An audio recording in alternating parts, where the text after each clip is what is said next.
Assalamu alaikum, dear students. Welcome all of you in the second lecture of Network Administrator. I hope everyone has practiced the lecture one assignment. So let's start the lecture. By considering your convenience, I am delivering the lecture in Urdu.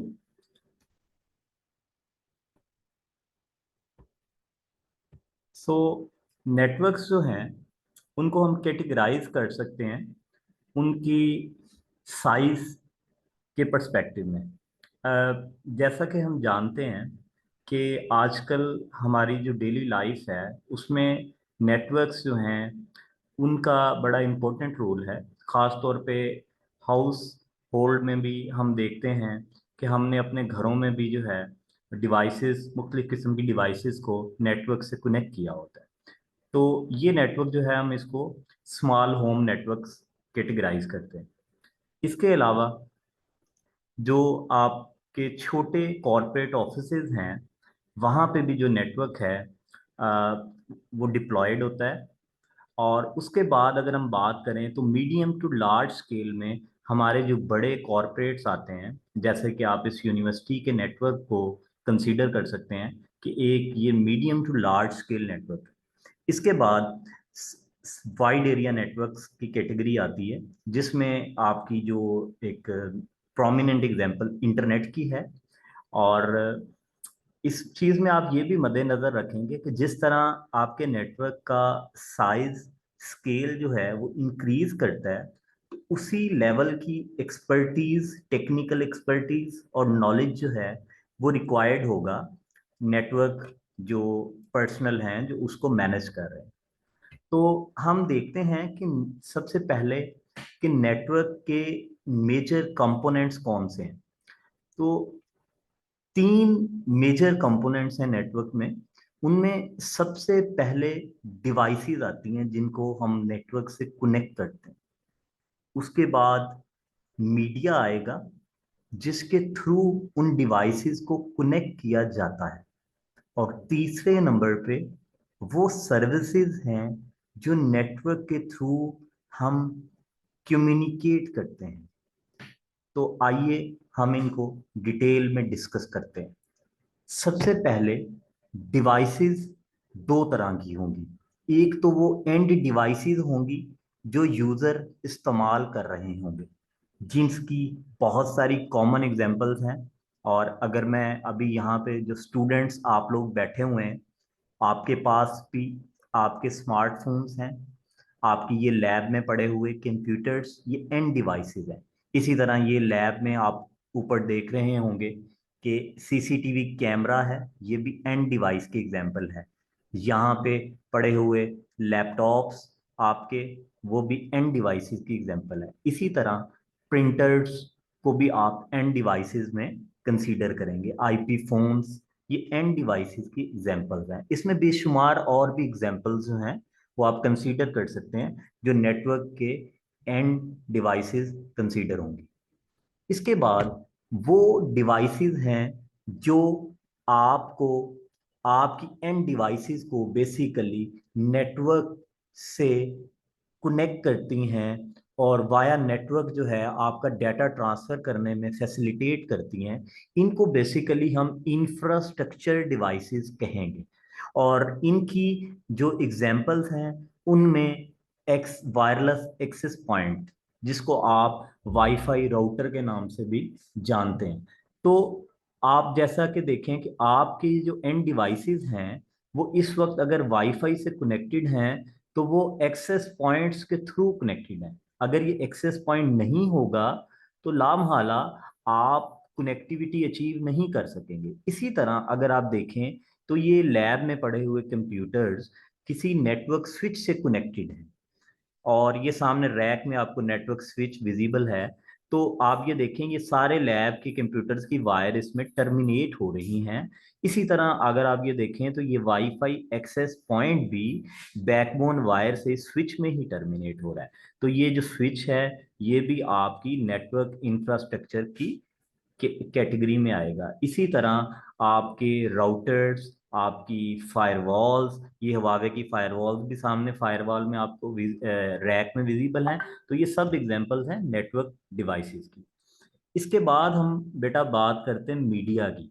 तो media में देखें दो major categories हैं, एक wired category है और एक wireless category है। वायर्ड कैटेगरी में हमारे पास कॉपर मीडिया आता है, और कॉपर मीडिया में हमारे पास जो ये लैन केबल जिसको आप यूजुअली कहते हैं, जिसको हम ट्विस्टेड पेयर केबल कहते हैं, ये कॉपर मीडिया की एग्जांपल है। इसी तरह आपके घरों में जो केबल टीवी है वो आप वाया कोएक्सियल केबल यूज कर रहे होते हैं, उसके अंदर भी जो आपका मीडिया है वो कॉपर वायर की फॉर्म में होता है। इसके बाद आजकल लॉन्ग हॉल्स पे और इवन यूनिवर्सिटी में जहां आप ये कोर्स कर रहे हैं, इसमें डिफरेंट डिपार्टमेंट्स के दौरान और इवन आजकल जो है वो आपके जो टेलीफोनी नेटवर्क्स हैं वो आपके डोमेस्टिक टाउन्स में भी आपको जो इंटरनेट प्रोवाइड कर रहे हैं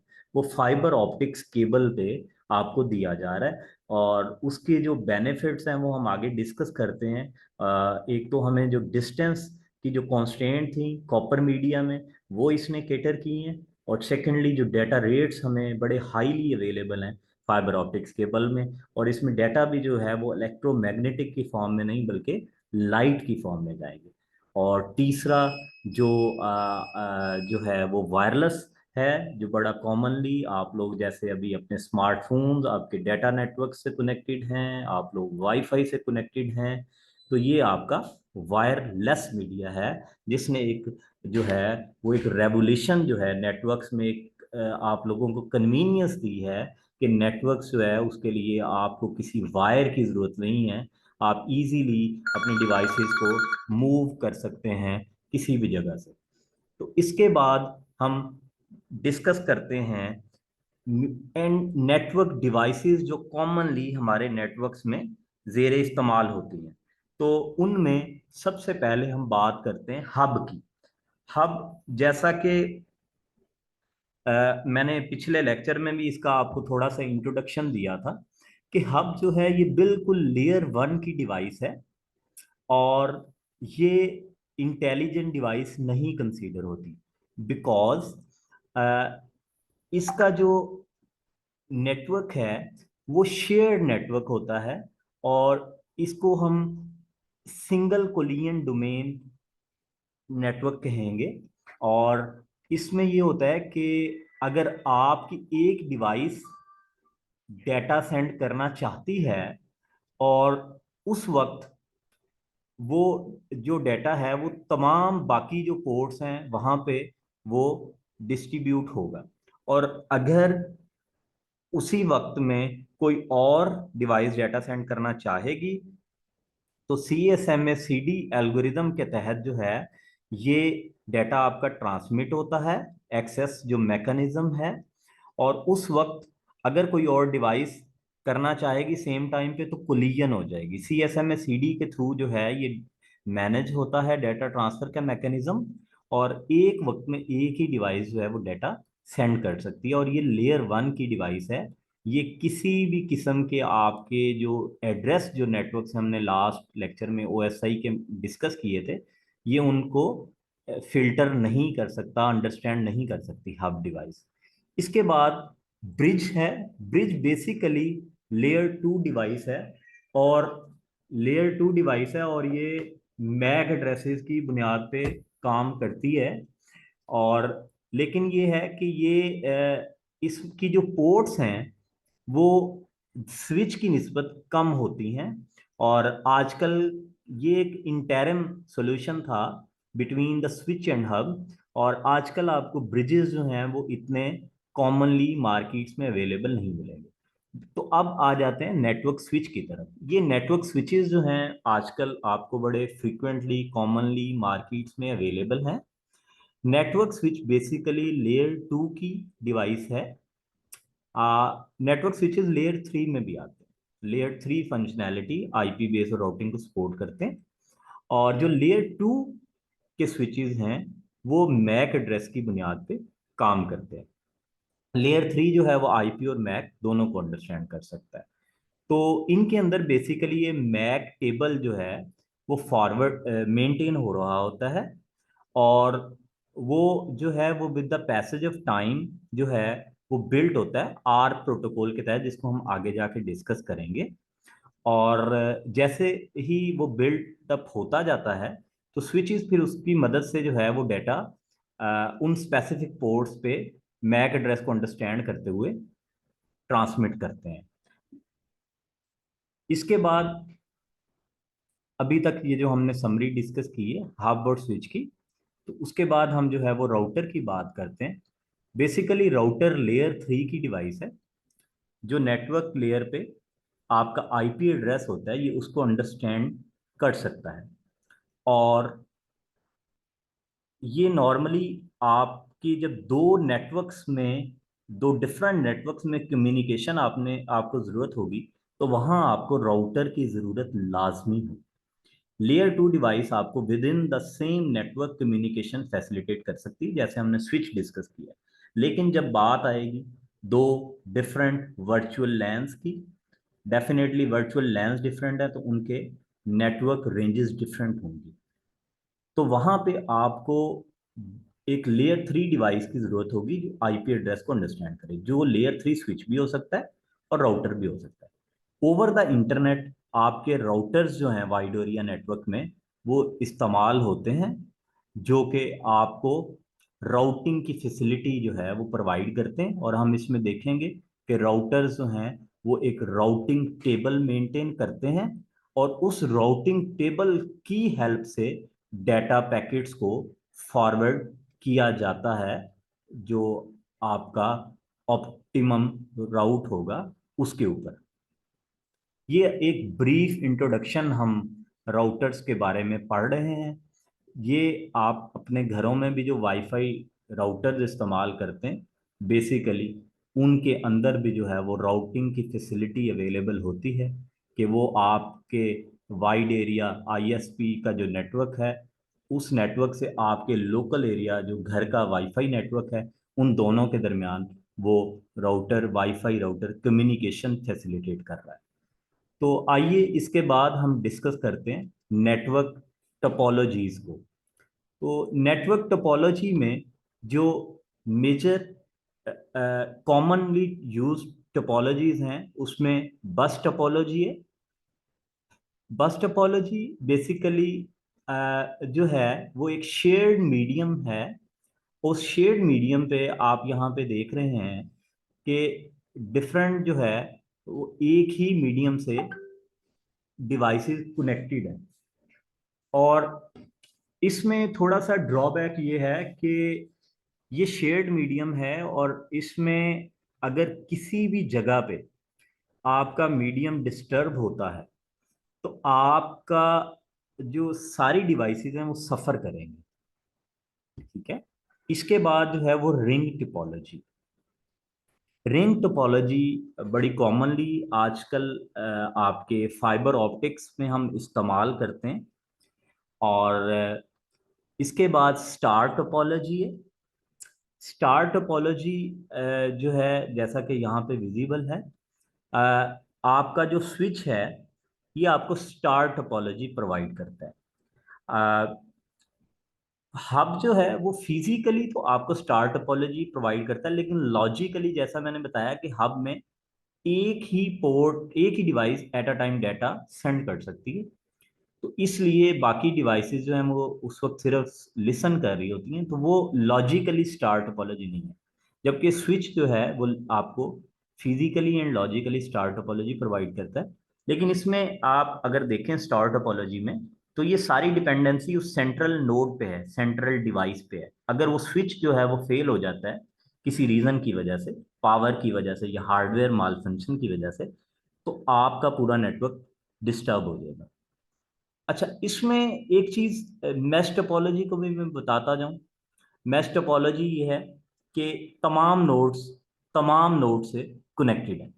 इसमें आप देखें कि लिंक्स की तादाद जो है वो काफ़ी ज़्यादा है। तो इसका मैं आपको फार्मूला भी जो है बोर्ड पे लिख देता हूँ, n इंटू n-1/2। तो इतने लिंक्स आपके जो हैं वो टोटल होंगे। अगर आपके नोड्स जो हैं वो 10 हैं तो n जो है वो 10 कंसीडर होगा फॉर्मूले में, n-1 इंटू 9 आ जाएगा ओवर 2। तो 10 मल्टीप्लाई बाई 9 90 ओवर 2, तो आंसर आया 45। तो अगर 10 नोड्स हैं और अगर आप हर नोड को हर नोड से मिलाना चाहते हैं तो आपको 45 लिंक्स इस रिक्वायर्ड होंगे। अब सवाल ये पैदा होता है कि इसमें कौन सी टोपोलॉजी कहाँ पे इस्तेमाल की जाए। देखें, ये लाजमी नहीं है कि आपके नेटवर्क में कोई एक टोपोलॉजी यूज हो। ये भी हो सकता है कि आपका नेटवर्क जो है वो हायरार्किकल है, हाइब्रिड है। आपकी नेटवर्क की में जो है वो स्टार टोपोलॉजी भी यूज हो रही है, मतलब आपके एंड पे लैब्स के अंदर, फॉर एग्जांपल इस कंप्यूटर लैब में आपके जो नोड्स हैं वो in the form of star इस स्विच से कनेक्टेड है। लेकिन अगर हम देखें तो जो बिल्डिंग टू बिल्डिंग जो कनेक्टिविटी है फाइबर ऑप्टिक्स पे, वो in the form of ring है। ठीक है। इसी तरह ये लाजमी नहीं है कि जैसे कि मैश टोपोलॉजी में रिडंडेंसी तो बहुत अवेलेबल है। अगर एक लिंक फेल होता है तो आप देखें आप दूसरे लिंक से वो कनेक्टिविटी अचीव कर सकते हैं, लेकिन इसमें कॉस्ट इन्वॉल्व है और ये फिजिकली आइडियली ऐसा करना feasible may be not possible. So ऐसा भी हो सकता है कि मेश जो है वो आपकी पार्शियल मेश है। ठीक है। सो हम ये नहीं डिसाइड कर सकते कि कौन सी टोपोलॉजी जो है वो बेस्ट है। It depends upon your scenario, your network requirement. ठीक है। तो उसमें उसको देखते हुए आपको ये डिसाइड करना पड़ेगा कि आपने नेटवर्क की एक्सेस लेयर पे कौन सी टोपोलॉजी रखनी है, आपने नेटवर्क की जो डिस्ट्रीब्यूशन है वहां पे कौन सी टोपोलॉजी यूज करनी है, और नेटवर्क के कोर में कौन सी टोपोलॉजी इस्तेमाल करनी है। तो आइए, जैसा कि कल भी इसका आपको एक ओवरव्यू दिया था, नेटवर्क्स की जो हम बाइफरकेशन करते हैं उसमें दो मेजर कैटेगरीज हैं, local area network and wide area network. Okay. Ah, इसके बाद कुछ और कैटेगरीज भी हैं जिनमें मेट्रोपॉलिटन एरिया नेटवर्क, आपका सिटी का नेटवर्क। लोकल एरिया नेटवर्क जो है वो एक, जो हाउस का नेटवर्क है वो भी लोकल एरिया नेटवर्क होगा। एक स्मॉल ऑफिस का नेटवर्क भी लोकल एरिया नेटवर्क कंसीडर होगा। एक कॉरपोरेट मीडियम स्केल का नेटवर्क भी जो है वो लोकल एरिया नेटवर्क कंसीडर होगा। इस यूनिवर्सिटी जहां आप ये नेफटेक का ख्वाजा फरीद यूनिवर्सिटी में कोर्स कर रहे हैं, तो इसका नेटवर्क भी जो है वो लोकल एरिया नेटवर्क या कैंपस एरिया नेटवर्क कंसीडर होगा। तो लोकल एरिया नेटवर्क, जैसा कि पहले आपने पढ़ा है कि उसका साइज वेरी कर सकता है, एक स्मॉल नेटवर्क टू लेके मीडियम टू लार्ज नेटवर्क हो सकता है। और वाइड एरिया नेटवर्क जो है वो आपका एक बड़े पैमाने का नेटवर्क हो सकता है, जो विद इन द सिटीज हो सकता है, with in between the countries हो सकता है। तो इंटरनेट जो है वो इसकी एक एग्जांपल है। वायरलेस लैन ये बेसिकली आपका लोकल एरिया नेटवर्क ही है, लेकिन उसकी जो मीडिया है वो वायरलेस, इसलिए हम इसको वायरलेस लैन कहते हैं। इसी तरह कुछ स्पेसिफिक नेटवर्क्स भी हैं। ये जब हम सिस्टम्स के बारे में आपको ओवरव्यू देंगे तो स्टोरेज एरिया नेटवर्क बेसिकली जहाँ पे आपका डाटा स्टोर हो रहा होता है, तो उन स्टोरेजेस के दरमियान या स्टोरेज टू सर्वर के दौरान या स्टोरेज टू उस नेटवर्क नोड के दरमियान जो नेटवर्क हम बिल्ट अप करते हैं उसको हम स्टोरेज एरिया नेटवर्क कहते हैं। और इसके बाद अब हम लैन की आपको एग्जांपल्स देते हैं। आप देखें कि एक नेटवर्क है, वो कहता है कि वो एक होम नेटवर्क है। आप ये देखें कि उसमें दो कंप्यूटर नोड्स कनेक्टेड हैं और एक आईपी फोन कनेक्टेड है। तीन सॉरी कंप्यूटर्स कनेक्टेड हैं, एक आईपी फोन कनेक्टेड है और एक आपका सर्वर पड़ा हुआ है। तो ये एक लोकल एरिया नेटवर्क कंसीडर होगा। इसी तरह वाइड एरिया नेटवर्क आप कंसीडर करें कि एक होम एक सिटी में है, दूसरा होम उसी सिटी में है या किसी और सिटी में है या किसी और इवन कंट्री में है। तो उन दोनों के दरमियान जो कनेक्टिविटी के लिए नेटवर्क इस्तेमाल होगा वो किसी आईएसपी का नेटवर्क हो सकता है। वो कुछ डेडिकेटेड वैन की सर्विसेज हो सकती हैं जो हम बाद में पढ़ेंगे, एटीएम सर्विस हो सकती है, हमारा एमपीएलएस की सर्विस हो सकती है जो वैन की सर्विस है, या हमारा पब्लिक इंटरनेट हो सकता है।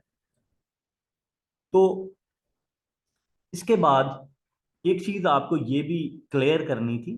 देखें, आपकी इवन ये जो डेटा नेटवर्क्स जो आप ये स्मार्टफोन पे यूज करते हैं, ये जो सेलुलर टोपोलॉजी होती है, बेसिकली इन वायरलेस टेक्नोलॉजीज की जो बैकबोन होगी वो हमेशा वायर्ड होगी।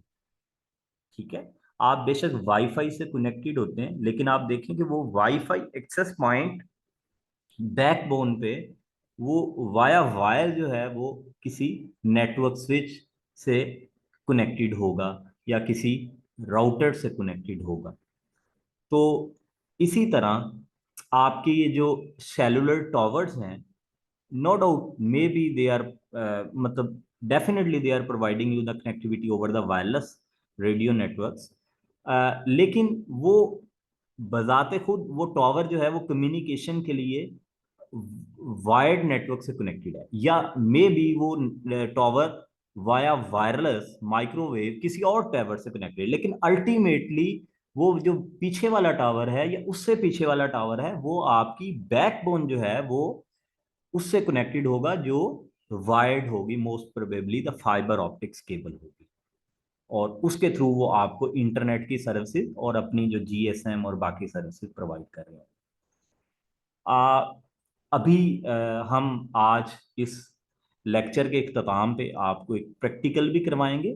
उसमें आपको ये जो केबल नज़र आ रही है, ट्विस्टेड पेयर केबल, जिसको हम यूटीपी केबल कहते हैं, इसको कनेक्ट करना लैपटॉप से स्विच के साथ ये दिखाया जाएगा, और उसमें आपको बताया जाएगा कि किस तरह हम चेक करते हैं कि पोर्ट जो है वो फिजिकली उसका स्टेटस अप हो गया, और लॉजिकली अप करने के लिए हमें उसको एड्रेस असाइन करना पड़ेगा, और अगर डीएचसीपी है उस राउटर में या उस स्विच में, तो आपको via DHCP address automatically obtain हो जाएगा।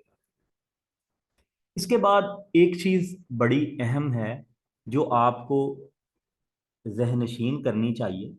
देखें, आपके एंड डिवाइस में कोई ना कोई नेटवर्क इंटरफेस जरूर होगा जिसके थ्रू आप नेटवर्क से कनेक्टेड होते हैं। फॉर एग्जांपल ये देखें, ये मेरे लैपटॉप में ये नेटवर्क की पोर्ट, तो मैं इस पोर्ट के जरिए ये वायर्ड लैन केबल इसमें इंसर्ट करूंगा जिसके थ्रू मैं नेटवर्क से कनेक्ट हूँ। या ये आप देख रहे होंगे कि मेरा फोन वाईफाई से कनेक्टेड है, या मेरा लैपटॉप भी इस वक्त वाईफाई से कनेक्टेड है। तो बेसिकली इसके अंदर एक वाईफाई एंटीना जो है वो इंस्टॉल्ड है, जो मेरा एक नेटवर्क इंटरफेस है to connect to the WiFi network.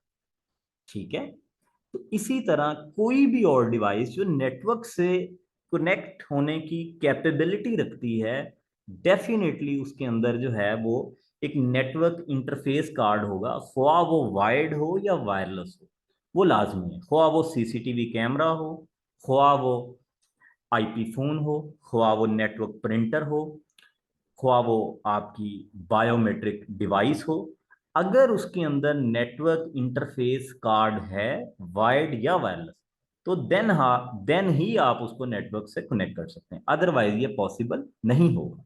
आपको हम जो है, हमारे पास यहाँ पे ऐसे प्रिंटर्स भी होंगे जिनके अंदर जो मतलब थोड़े ओल्ड हैं, ऑब्सलीट हैं, जिनके अंदर नेटवर्क की पोर्ट नहीं है, तो आप ऐसे प्रिंटर्स को नेटवर्क के ऊपर शेयर नहीं कर सकते। ठीक है, इसी तरह रेंज एक्सटेंडर्स भी अवेलेबल होते हैं नेटवर्क की रेंज एक्सटेंड करने के लिए, यूजुअली वायरलेस नेटवर्क्स में। तो ये एंटीनाज भी आजकल जो है वो अवेलेबल होते हैं, ये भी आपको हम जो है दिखाएंगे। तो नेक्स्ट अब हम जो है वो डिस्कस करते हैं फिजिकल लेयर के बारे में। देखें, जो फिजिकल लेयर होती है बेसिकली इसके ऊपर ये नॉर्मली वो लेयर है जो आपकी मीडिया की लेयर है, ख्वाह वो वायर्ड मीडिया या वायरलेस। तो इसमें जो आपका डेटा ट्रांसफर हो रहा होता है वो in the form of signals हो रहा होता है। वो सिग्नल्स जो हैं वो आपका जो डाटा नॉर्मली आप जानते होंगे, आप लोगों ने अपने मैट्रिक इंटरमीडिएट में भी पढ़ा है, या हम इसको जो है वो नेक्स्ट डिस्कस भी करेंगे, कि जो आपकी कंप्यूटर या स्मार्टफोन्स हैं, ये डाटा को in the form of bits understand करते हैं, इन द फॉर्म ऑफ 0 और 1। ओके। आ, तो अब डेफिनेटली ऑन द मीडिया जो है वो आप 0 और 1 को किस तरह जो है वो कोड करेंगे, किस तरह उसकी कोडिंग करके उसको सिग्नल की फॉर्म में भेजेंगे। वो जो सिग्नल है वो आपका इलेक्ट्रोमैग्नेटिक सिग्नल भी हो सकता है, जो इलेक्ट्रिक फॉर्म में होगा in the form of voltage जो है वो आपका जो सिग्नल है वो ट्रांसमिट होगा, और जो 0 और 1 को रिप्रेजेंट कर रहा होगा। ठीक है। उसमें डिफरेंट तरह की मॉड्यूलेशन टेक्निक्स हैं जो बाद में हम डिटेल में पढ़ेंगे, एम्पलीट्यूड, फ्रीक्वेंसी मॉड्यूलेशन और फेज मॉड्यूलेशन। इसी तरह आपका ये जो सिग्नल है ये in the form of light भी जा सकता है, जैसे कि अभी हमने थोड़ी देर पहले फाइबर ऑप्टिक्स एग्जांपल ली, जो आगे चल के हम डिटेल में पढ़ने जा रहे हैं। तो फिजिकल लेयर में हमारे पास कॉपर केबल में यूटीपी केबल की एग्जांपल, हमारे पास कोएक्सियल केबल की एग्जांपल्स है। अच्छा, फिर इसके बाद आप देखेंगे, आप ये चीज ये देखें, ये लैब्स में जो यूटीपी केबल्स हैं या आपके घरों में जो कोएक्सियल केबल्स हैं, आप नोट करें कि इनको जो एंड कनेक्टर्स हैं वो डिफरेंट हैं।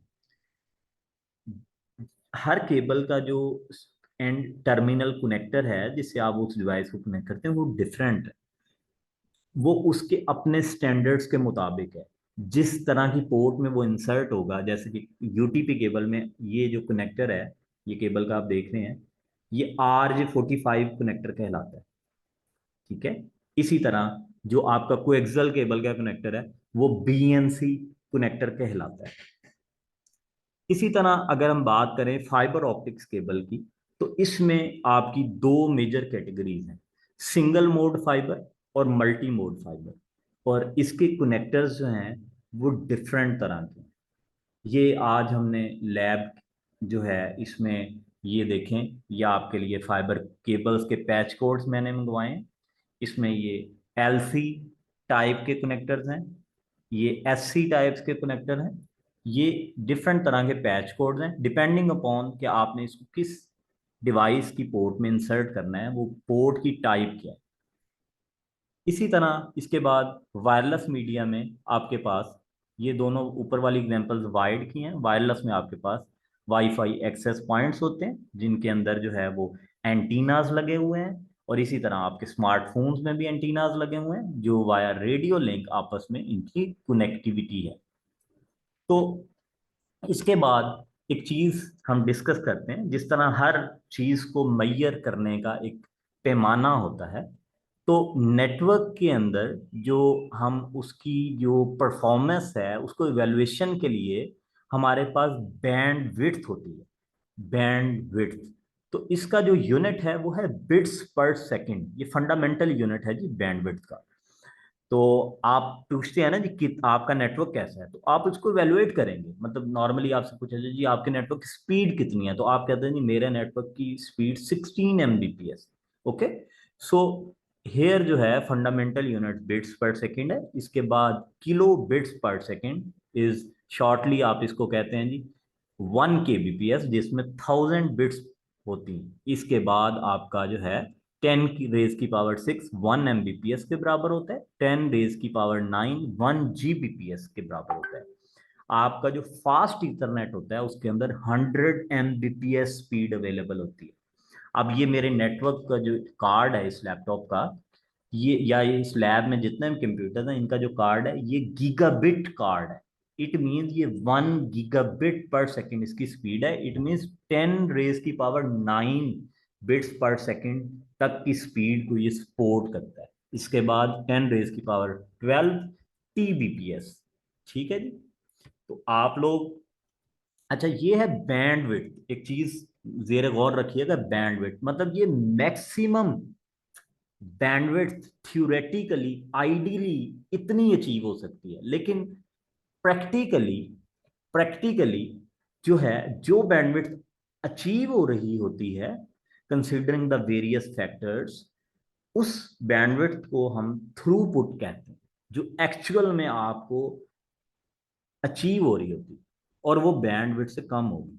जैसा कि आप ये देखें, आप लोग अक्सर अपने इंटरनेट लिंक की जो स्पीड है वो वेरियस टूल्स के साथ इवेलुएट करते हैं। तो यहाँ पे ये देखें, डाउनलोडिंग स्पीड आपकी विजिबल आपको आ रही है 80.78 Mbps। इसी तरह अपलोडिंग स्पीड जो है यहाँ पे विजिबल है 8.78 Mbps। ठीक है जी। तो ये आप लोग अभी लेक्चर के बाद अपने अपने लैपटॉप्स कंप्यूटर पे या अपने अपने मोबाइल्स पे आप गूगल पे जाएं और वहां लिखें स्पीड टेस्ट, तो आप मैयर करें आपकी डाउनलोडिंग और अपलोडिंग स्पीड कितनी है, और इसको 2-3 टाइम्स आप चेक करें तो आपको एक आइडिया हो जाएगा। इसके बाद हम डिस्कस करते हैं ट्रांसमिशन के जो बेसिकली दो हमारे मेजर मोड्स हैं, half and full duplex. Half duplex ये होता है कि एट अ टाइम एक डायरेक्शन में डाटा ट्रांसफर हो सकता है, ख्वाह वो सेंड हो सकता हो या रिसीव हो सकता है। और फुल डुप्लेक्स ये होता है कि एट अ टाइम आप दोनों डायरेक्शंस में डाटा ट्रांसफर भी कर सकते हैं, ट्रांसफर कर सकते हैं, ख्वाह वो आप एक डायरेक्शन में सेंड कर रहे हैं, दूसरी डायरेक्शन में रिसीव कर रहे हैं। तो अब हमें ये देखना होता है कि कौन सी ऐसी डिवाइसेस हैं जो हाफ डुप्लेक्स को सपोर्ट करती हैं, कौन सी ऐसी हैं जो फुल डुप्लेक्स को करती हैं। तो इसकी हम देख लेते हैं, अगर एग्जांपल्स आगे मौजूद हैं तो ठीक है, वरना हम इधर ही आपको एग्जांपल दे देते हैं। इसमें एक कैटेगरी इन्होंने यहाँ पे नहीं मेंशन, वो है सिंप्लेक्स। हाफ डुप्लेक्स ये है कि ये दोनों डायरेक्शन में सपोर्ट तो करती है, लेकिन एट अ टाइम एक डायरेक्शन में डाटा ट्रांसफर होगा। लेकिन एक आपके मोड होता है सिंप्लेक्स, जिसमें हमेशा एक ही डायरेक्शन में डाटा ट्रांसफर होता है, जिसकी एग्जांपल आपके पास रेडियो है। रेडियो में आपको पता है कि आप सिर्फ डाटा अपने रेडियो के ऊपर सिर्फ रिसीव कर सकते हैं, आप कोई भी डाटा उस पर सेंड नहीं कर सकते। इसी तरह आपका टेलीविजन, ठीक है, आप उसके ऊपर जो है वो डिफरेंट चैनल्स की नशरियात जो हैं, वो जो ब्रॉडकास्ट हो रही होती हैं वो वॉच कर रहे होते हैं, लेकिन आप कोई अपनी नशरियात उस टेलीविजन के थ्रू नहीं देख सकते। तो ये सिंप्लेक्स की एग्जांपल है। लाजमी नहीं कि ये सिर्फ दो एग्जांपल हैं, नेटवर्क्स में भी ऐसी बहुत सारी एग्जांपल्स हो सकती हैं जहां से आप जो है वो जिसकी एग्जांपल सिंप्लेक्स होगी। इसके बाद हाफ डुप्लेक्स, जैसे कि अक्सर आपने देखा होगा कि सिक्योरिटी के जो पर्सनल होते हैं, सिक्योरिटी गार्ड्स, आपके जो कानून नाफज करने वाले पुलिस के इदारे हैं, उनके पास डिवाइसेस होती हैं वॉकी टॉकी, ठीक है, जिसमें एक वक्त में एक बंदा जो है वो बात करता है, उसके बाद वो ओवर बटन प्रेस करता है, उसके बाद जो दूसरा बंदा है वो अपना जो भी पैगाम है वो पहुंचाता है।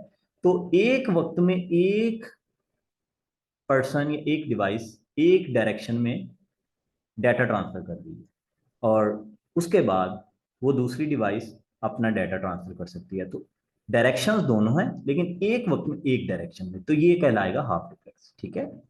और अब मैं आपसे अगर सवाल करूं कि ये जो आप अपने मोबाइल पे नेटवर्क इंटरनेट इस्तेमाल कर रहे हैं, तो ये एग्जांपल किस चीज़ की होगी? ये फुल डुप्लेक्स होगा, हाफ होगा या सिंप्लेक्स होगा? कोई बताएगा जी? जी जैन, आप बताएं। फुल डुप्लेक्स, जी एग्जैक्टली exactly। तो ये देखें ये फुल डुप्लेक्स है, क्योंकि देखें आप डाटा, आप देखें आप ईमेल सेंड कर रहे हैं, आप डाटा अपलोड कर रहे हैं, आप ब्राउजिंग कर रहे हैं, आप कोई रिक्वेस्ट भेजते हैं सर्वर को, फिर वहां से डाटा वापस आता है, आपके सामने वेब पेज डिस्प्ले हो जाता है। तो ये फुल डुप्लेक्स की एग्जाम्पल। तो होपफुली आपको अच्छे से समझ आ गया। अब ये जो केबल है, ये आज आपको इसका हमने क्रिम्पिंग टूल भी मैंने ये मंगवाया है, ये आपको टेबल पे पड़ा नज़र आ रहा है। तो हमने आपके केबल ये आप खुद बनाएंगे। ये कॉपर केबल में हम जो दो तरह की केबल्स होती हैं, एक होती है शील्डेड ट्विस्टेड पेयर और एक होती है अनशील्डेड ट्विस्टेड पेयर, ठीक है। ये यहाँ पे आपको नजर आ रही होगी, ये जो केबल इधर आपके पास है ये अनशील्डेड ट्विस्टेड पेयर है। ये ट्विस्टेड क्यों होती है ये भी हम डिस्कस करते हैं। शील्डेड जो है वो आपको जो है वो जहाँ पे आउटडोर इन्वायरमेंट्स में प्रोटेक्शन, केबल की प्रोटेक्शन को जो है वो इंक्रीज करती है। जहाँ पे इंटरफेरेंस का रिस्क ज़्यादा है या आपको ज़्यादा वेदर प्रोटेक्शन, हार्श वेदर है, तो वहाँ पे आप शील्डेड ट्विस्टेड पेयर यूज़ करेंगे। लेकिन इसमें कॉस्ट का मैकेनिज्म भी आप ज़रूर कंसिडर करेंगे, इसकी कॉस्ट थोड़ी सी ज़्यादा होगी। उसके बाद कोएक्सियल केबल, तो ऑलरेडी आप लोग इससे फेमिलियर हैं, आपके घरों में जो केबल टीवी के लिए इस्तेमाल होती है, ठीक है। और इससे पहले जो आपका टोकन रिंग था उसके अंदर भी जो है वो कोएक्सियल केबल इस्तेमाल होती थी। लेकिन अभी जो आपका स्टैंडर्ड है वो ईथरनेट जो वर्ल्ड वाइड यूज होता है, उसके अंदर जो केबल है वो आपकी ट्विस्टेड पेयर केबल इस्तेमाल होती है, ख्वाह अनशील्डेड ट्विस्टेड पेयर या शील्डेड ट्विस्टेड पेयर। तो अच्छा, जैसा कि आप देखें कि इस केबल के अंदर अगर आप देखें तो चार पेयर्स है बेसिकली, ठीक है। आ, इसमें ऑरेंज है, वाइट ऑरेंज है, ग्रीन है, वाइट ग्रीन है, ब्लू है, वाइट ब्लू है, और ब्राउन है और वाइट ब्राउन, ठीक है जी। तो ये केबल्स ट्विस्टेड क्यों है, मेरा सवाल ये है। और ये डिफरेंट कलर कोडिंग्स क्यों है। अब बेसिकली इसका अगर हम आगे चल के देखेंगे तो इसके स्टैंडर्ड हैं। आपने जब इसको कनेक्टर में पंच करना है तो इसको एक ऑर्डर में रख के करना है, ताकि ये आपके लिए इजीली अंडरस्टैंडेबल हो। केबल को जो है उनकी ट्रबल शूटिंग करना और एक ही स्टैंडर्ड को नेटवर्क या तो अपने नेटवर्क जो डिज़ाइन या इम्प्लीमेंट करना है तो उसको फॉलो करना, ठीक है। अच्छा, ये ट्विस्टेड इसलिए होता है बेसिकली, इस कॉपर के अंदर जो सिग्नल है वो इलेक्ट्रोमैग्नेटिक सिग्नल होता है, ठीक है। और उसकी आपस में इंटरफेरेंस को रिड्यूस करने के लिए जो इस केबल को ट्विस्ट किया जाता है, ताकि वो जो इलेक्ट्रोमैग्नेटिक इंटरफेरेंस का इफेक्ट एक जगह पे आए तो वो दूसरी जगह पे जाके ऊपर जाके वो प्लस माइनस से आपस में कैंसल हो जाए। तो इसलिए बेसिकली ये जो ट्विस्ट दिया जाता है ये उस इंटरफेरेंस को रिड्यूस करने के लिए दिया, कैंसल करने के लिए दिया जाता है, ठीक है जी। शील्डेड ट्विस्टेड पेयर आपको बताया है कि इसके अंदर शील्ड की जो है वो लेयर हो सकती है, अलहदा अलहदा हर पेयर के ऊपर भी हो सकती है और ओवरऑल इन सब पेयर्स पे भी हो सकती है, जो नॉर्मली आप आउटडोर इन्वायरमेंट्स में केबल की प्रोटेक्शन को इंक्रीज करने के लिए इस्तेमाल करते हैं। अच्छा जी, इसके बाद कोएक्सियल केबल में पहले मैंने आपको बताया कि डिफरेंट तरह के जो हैं वो कनेक्टर्स होते हैं। एक ही इसके अंदर जो है वो कॉपर का कंडक्टर होगा, जबकि ये जो आपकी ट्विस्टेड पेयर है इसके हर पेयर के अंदर हर वायर के अंदर कॉपर का कंडक्टर है। 8 वायर्स हैं, 4 पेयर हैं, तो हर वायर के अंदर कॉपर का कंडक्टर है। ये कंडक्टर थोड़ा सा उससे थिक है और ये एक ही कनेक्टर होता है, ठीक है। उसके बाद फिर डिफरेंट इंसुलेशंस की जो लेयर्स हैं और आउटर जैकेट है उसकी स्ट्रेंथनिंग के लिए। और डिफरेंट तरह के जो कनेक्टर्स यूज होते हैं उनमें BNC कनेक्टर है, आपका N टाइप कनेक्टर है, F टाइप कनेक्टर है, डिपेंडिंग ऑन कि आपने इसको किस डिवाइस के साथ कनेक्ट करना है। अच्छा, उसके बाद कुछ जो है वो आपकी गाइडलाइंस हैं। एक चीज़ जो है वो प्रैक्टिकली भी बड़ी आपके लिए जानना ज़रूरी है, वो ये है कि आप कभी भी ये जो ट्विस्टेड पेयर केबल है, कॉपर केबल है, इसको इलेक्ट्रिकल केबल्स के साथ वायरिंग ना करें।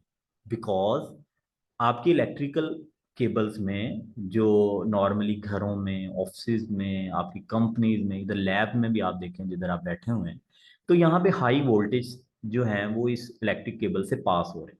तो जब आप इसके साथ ही नेटवर्क केबल को पास ऑन करेंगे तो क्या होगा कि वो जो इलेक्ट्रोमैग्नेटिक फील्ड बनता है किसी हाई वोल्टेज के पास होने से, आपने फिजिक्स में पढ़ा होगा, वो आपकी जो नेटवर्क केबल है जिसमें बड़ी लो वोल्टेजेस जा रहे होते हैं वो उन वोल्टेजेस को डिस्टर्ब करेंगे, आपका नेटवर्क जो है वो डिस्टर्ब हो जाएगा। आप इसको प्रैक्टिकली हम आपको वेरीफाई करवाएंगे, आप देखेंगे आपका प्रिंग ब्रेक हो रहा होगा, आपकी नेटवर्क की स्पीड डिस्टर्ब हो जाएगी, आपकी लिटेंसी इंक्रीज कर जाएगी।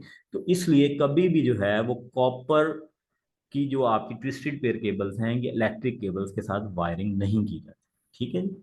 इसके बाद ये आप क्रिम्पिंग टूल के साथ, ये हकनवाज साहब आप इन्हें दिखाएं, ये लैन केबल टेस्टर भी हमारे पास अवेलेबल है, जो हमें ये टेस्ट करने में मदद देता है कि वायर के सारे जो पेयर्स हैं वो कनेक्टेड हैं, वो ऑपरेशनल हैं, हमारा कनेक्टर सही तरह पंच्ड है, ठीक है। तो ये चीज़ें हमने जो है ये गाइडलाइंस को फॉलो करना है। इसके बाद आपकी जो यूटीपी केबल है इसकी डिफरेंट कैटेगरीज हैं। बेसिकली ये कैटेगरीज ये डिफाइन करती हैं कि इस केबल की जो बैंड मैक्सिमम जो बैंडविड्थ है या इसकी जो फ्रीक्वेंसी है वो कितनी, उसकी रेंज क्या है, वो क्या सपोर्ट करती है। ये यहाँ पे ज़रा इस टेबल में बड़ा कैटेगराइज किया हुआ है। तो इसमें अगर अब आजकल देखें तो हमारे पास कैट 6 केबल जो है वो यूज़ होती है। और अच्छा, एक चीज इसमें अहम है, ये जो कैट 6 केबल है ये इसका जो मैक्सिमम थ्योरेटिकल डिस्टेंस है वो 100 मीटर है, मतलब 328 फीट तक आप इसको इस्तेमाल कर सकते हैं। ठीक है जी। और ये आपको 1 गीगाबिट की स्पीड प्रोवाइड करती है। इसमें जो 10G कैट 6 ए है वो आपको 55 मीटर तक 10 गीगाबिट की भी स्पीड फैसिलिटेट करती है। और उसके बाद कैट 7 है जो 100 मीटर तक 10 गीगाबिट की स्पीड को सपोर्ट करती है। ठीक है।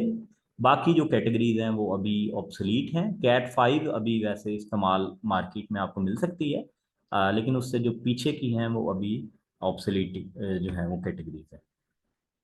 ये देखें जी, ये आपके पास फिजिकली भी आपको ये नज़र आ रहा होगा। ये शेयर कर दें जी स्टूडेंट्स के साथ। ये आपका RJ45 कनेक्टर है। ये आप इस केबल के एंड पे ये क्रिम्पिंग टूल से पंच करेंगे इसमें केबल्स को एक ऑर्डर में। और ये आप देखेंगे इसके अंदर ये जो कॉपर के आप देखेंगे ये बारीक बारीक वायर्स जो नज़र आ रही हैं, बेसिकली वो टर्मिनल्स हैं जो आप जाके इसको फिर जब इंसर्ट करते हैं लैपटॉप या कंप्यूटर या प्रिंटर में, तो ये बेसिकली आपका जो सिग्नल्स है वो इनके थ्रू जो है वो कॉपर केबल के साथ फिर आगे वायर में से प्रोपोगेट होता है। यूटीपी केबल मैंने आपको बताया था कि दो इसके कलर स्टैंडर्ड्स हैं। हम नॉर्मली यहाँ पे 568B यूज़ करते हैं। ठीक है। जिसमें ये आपको ये सिमेट्री यहाँ पे नज़र आ रही होगी। 4 पेयर हैं हमारे, तो हम इसकी जो तरतीब है वो white orange, orange white green, blue white blue, green white brown और ब्राउन रखते हैं। ठीक है।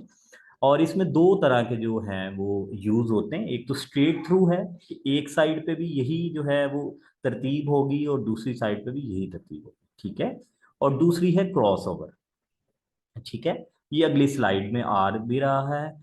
और और इसमें मैं एक चीज़ ये स्ट्रेट थ्रू है जिसमें आपके तमाम जो पेयर्स की तरतीब है वो एक साइड दूसरी साइड दोनों पे सेम है। ठीक है। और किन डिवाइसेस के दरमियान ये केबल यूज होती है ये यहाँ पे लिखा हुआ है, लेकिन इस चीज़ को मैं थोड़ा सा आगे आपको और भी इसके बारे में बताता हूँ। और क्रॉस ओवर में क्या होता है कि एक साइड पे जो आपने तरतीब रखी है, जो नंबर 1 आपकी वायर है वो नंबर 3 से जाके दूसरी साइड पे कनेक्टर के टर्मिनल से कनेक्ट होगी। और जो 2 वाली है वो 6 पे। इसी तरह आप दूसरी साइड की देखें तो 1 वाली 3 पे आ रही है, 2 वाली 6 पे आ रही है। और ये किन डिवाइसेस के दरमियान ये ऊपर लिखा हुआ है। अच्छा, लेकिन इसमें ना आजकल एक चीज़ मैं आपको क्लियर कर दूं कि आजकल जो डिवाइसेस है ना वो ऑटो निगोशिएट करती हैं। और ये चीज़ मैटर नहीं करती कि अगर आप केबल स्ट्रेट थ्रू या क्रॉसओवर बना लें, तो वो आपस में ऑटो निगोशिएट करके ये डिसाइड कर लेंगी कि उन्होंने डाटा किस पेयर पे सेंड करना है और किस पेयर पे डाटा रिसीव करना है। तो आप ये दोनों ही जो है वो यूज़ कर सकते हैं। ये टेस्टर जी यहाँ पे अवेलेबल भी है। इसमें दो तरह के टेस्टर्स हैं हमारे पास। एक नेटवर्क ट्रैकर कहलाता है, जो आप एक साइड पे केबल को कनेक्टर लगाएं तो दूसरी साइड में अगर आपकी केबल ज़्यादा हैं तो आप उसको उसके ऊपर मूव ऑन करेंगे, जहां पे वो आपकी केबल जो आप ढूंढ रहे हैं वहां पे ये बीप करेगा। ठीक है। और इसी तरह ये जो लैन केबल टेस्टर है, ये हम जब आप ट्रबल शूटिंग के लिए ये चेक करना चाहते हैं, इसके दोनों एंड्स पे हम जो है वो केबल जो है वो पंच करते हैं, तो ये हमें बताता है कि आपकी कनेक्टिविटी ओके है, तमाम वायर्स जो हैं वो फंक्शनल हैं, उनकी लाइट्स जो है यहाँ पे प्रॉपरली ब्लिंक करती हैं। तो अगर कोई भी वायर का पेयर या एक वायर डिस्टर्ब्ड होती है तो वो यहाँ से हम ट्रेस कर सकते हैं। ये फाइबर कोबल केबल में ये हम आगे चल के आपको अभी ये बताते हैं कि इसमें ये डिफरेंट तरह के ये जो कनेक्टर्स हैं इनके नाम क्या हैं। ठीक है जी। अच्छा जी। फाइबर में जो देखें सबसे जो दरमियान में आपका जो ग्लास का जो एक आपका वो है वो कोर है जहां से डाटा आपका ट्रांसफर होना होता है। ठीक है। इसके बाहर की जो लेयर है ये क्लैडिंग कहलाती है। उसके बाहर डिफरेंट फिर बफर है और स्ट्रेंथनिंग मटेरियल और जैकेट होती है। ठीक है। तो इसमें मैंने आपको बताया था कि सिंगल मोड जो फाइबर होती है ये बेसिकली लॉन्ग हॉल, जहाँ पे लॉन्ग डिस्टेंस होगा वहाँ पे इस्तेमाल होती है। आपकी ये जो वाइड एरिया नेटवर्क में जो इंटरनेट आईएसपीज केबल, पीटीसीएल, वतीन, एनटीसी, मल्टीनेट, ये तमाम सिंगल मोड फाइबर इस्तेमाल करते हैं। इसका जो ग्लास कोर होता है उसका जो डायामीटर है वो 9 माइक्रोन होता है, 9/120, और क्लैडिंग का 125 माइक्रोन। ठीक है जी। और ये लॉन्ग डिस्टेंस के लिए सुइटेबल है। और ये जो मल्टी मोड है बेसिकली इसका जो डायामीटर है ग्लास का वो थोड़ा ज्यादा होता है। और इसमें मल्टीपल जो सिग्नल्स हैं उनको इंजेक्ट किया जाता है और ये बैंडविड्थ ज्यादा सपोर्ट करती है। लेकिन इसके अपोजिट इसका एक ये है कि ये डिस्टेंस ज्यादा जो है वो के लिए यूज नहीं होती। नॉर्मली आपके डेटा सेंटर्स के अंदर आपकी जो डिवाइसेस जो है वो करीब में हैं, तो उनके लिए मल्टी मोड जो है वो यूज होती है, जहाँ पे बैंडविड्थ की रिक्वायरमेंट ज्यादा है लेकिन डिस्टेंस मैटर नहीं करता। लेकिन जहाँ पे आपको लॉन्ग डिस्टेंस रिक्वायर्ड है वहाँ पे सिंगल मोड फाइबर केबल को यूज किया जाता है। ठीक है जी। तो इसके बाद ये डिफरेंट तरह के कनेक्टर्स हैं जिनमें S T connector, S C connector, L C connector, और फिर ये देखें जहाँ पे ये दो कनेक्टर हैं तो इनको डुप्लेक्स कह दिया जाएगा। ठीक है जी। ये सारे कनेक्टर्स यहाँ पे आपके पास अवेलेबल है। ये हम आपको दिखाएंगे कि कहाँ पे ये एस टी कनेक्टर्स यूज होते हैं, कहाँ पे ये देखेंगे एस एफ पी है, इसके अंदर ये एल सी कनेक्टर आप इसको इंसर्ट करके इसमें पंच करते हैं और फिर ये एस एफ पी आप स्विच में लगाते हैं। अच्छा जी, ये फिर देखें जी, ये बड़ी एक अहम चीज़ है। देखें लॉन्ग हॉल्स में जब फाइबर का कट आएगा, देखें लाइव नेटवर्क्स में आपके पास इतना टाइम नहीं होता ट्रबल शूटिंग के लिए, तो वहाँ पे ये optical time domain reflectometer use होता है जो आपको बता देता है ऑलमोस्ट एग्जैक्टली कि इतने डिस्टेंस पे आपका जो सिग्नल फाइबर की हेल्थ क्या है, आपका जो फाइबर है उसकी हेल्थ क्या है, या फलां जगह से फाइबर का ब्रेक है। ठीक है।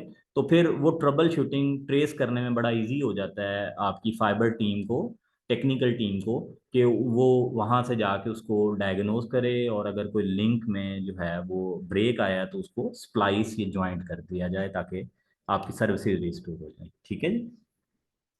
तो अब हम अगर कंपेयर करें कॉपर और फाइबर को, तो फाइबर में जो बैंडविड्थ है वो बहुत ज़्यादा अवेलेबल है। आप देखें 100 Gbps है, ये एक जस्ट आइडिया है, जबकि फाइबर में बैंडविड्थ वाइज कोई रिस्ट्रिक्शन नहीं है आपके इसके अंदर। टेराबाइट्स ऑफ बैंडविड्थ भी अवेलेबल है, बट इट डिपेंड करता है कि आपकी जो एंड पे टेक्नोलॉजी है वो उस कितनी बैंडविड्थ को सपोर्ट करती है। ठीक है जी। फिर इसके अंदर डिस्टेंस की अगर बात करें तो कॉपर जो है वो आपको 100 मीटर तक मैक्सिमम डिस्टेंस 328 फीट सपोर्ट करती है, जबकि फाइबर्स के अंदर आप किलोमीटर्स ऑफ डिस्टेंस जो है थाउजेंड्स ऑफ किलोमीटर यूज कर सकते हैं। लेकिन दरमियान में डेफिनेटली आपको जो है वो रिपीटर्स जो है वो स्पेसिफिक इक्विपमेंट होता है फाइबर का जो लगाना पड़ेगा सिग्नल को जो है वो दोबारा रीजनरेट करने के लिए। इलेक्ट्रोमैग्नेटिक इंटरफेरेंस की बात करें तो डेफिनेटली कॉपर में जो है ये एक बड़ा आपका कंसिडरिंग एलिमेंट है, लेकिन फाइबर में चूंकि डाटा लाइट की फॉर्म में होता है तो उसमें जो है वो इम्यूनिटी है, उसमें ऐसा कोई इशू नहीं है इलेक्ट्रोमैग्नेटिक इंटरफेरेंस का। इसमें कॉपर में कोई इम्यूनिटी नहीं है जबकि फाइबर में बिल्कुल इम्यूनिटी है, तो उसमें कोई ऐसा इशू नहीं। ठीक है जी। इसके अलावा कॉपर के जो कन्वर्टर्स हैं या जो इक्विपमेंट है उसकी कॉस्ट लो है, जबकि डेफिनेटली फाइबर जो है वो न्यू टेक्नोलॉजी है, लेकिन उसके बेनिफिट्स को कंसीडर करते हुए उसकी कॉस्ट जो है वो थोड़ी सी हाई है, लेकिन वो भी जस्टिफाइड है उसके बेनिफिट्स को कंसीडर करते हुए। स्किल्स भी आपको डेफिनेटली फाइबर के लिए ज़्यादा रिक्वायर्ड है एज कम्पेयर टू कॉपर, और सेफ्टी प्रिकॉशंस। तो मेरा ख्याल है कि जी आज के लिए ये लेक्चर यहाँ पे हम कंप्लीट करते हैं थ्योरी का, और हम अब प्रैक्टिकल वर्क जो आज हमने पढ़ा है जिसमें डिफरेंट तरह की हमने यूटीपी केबल्स को डिस्कस किया है, यूटीपी एसटीपी केबल्स को, फाइबर ऑप्टिक्स की केबल की टाइप्स को डिस्कस किया है, उसके कनेक्टर्स को।